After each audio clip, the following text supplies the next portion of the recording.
Now, with no end in sight for the trade war with the Trump administration, Prime Minister Mark Carney says the federal government will grant a series of financial supports to Canada's forestry sector. The move comes as the U.S. ratchets up duties on Canadian softwood lumber and as bilateral trade tension remains high. Manisa Donabalan joining me in studio tonight with more on this. Manisa. Matt, Prime Minister Mark Carney made the announcement today at a lumber facility in BC. He's promising an aid package for the industry that includes $700 million in loan guarantees and $500 million for long-term supports to help companies diversify export markets and develop their products. Carney also says the government will introduce a training program for workers, which will include $50 million for the forestry sector.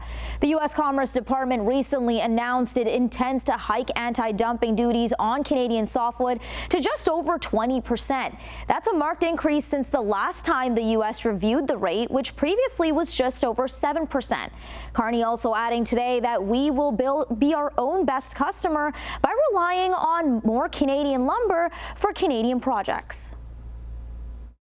Canada's new government has a strong mandate to get big things built faster. That means millions of more homes, major new ports, new trade corridors, new energy projects. And as we build bigger and faster, we will build Canadian. The fourth pillar is to launch new initiatives to deepen and diversify international markets for Canada's sustainably sourced forest products. These will include reinvigorated federal programs to market innovative, sustainable, high-quality wood products. Also during the announcement, Carney said he hasn't spoken to Trump recently and he'll do it when it makes sense. He also said he wouldn't sacrifice the lumber industry to secure a trade deal to protect the auto industry.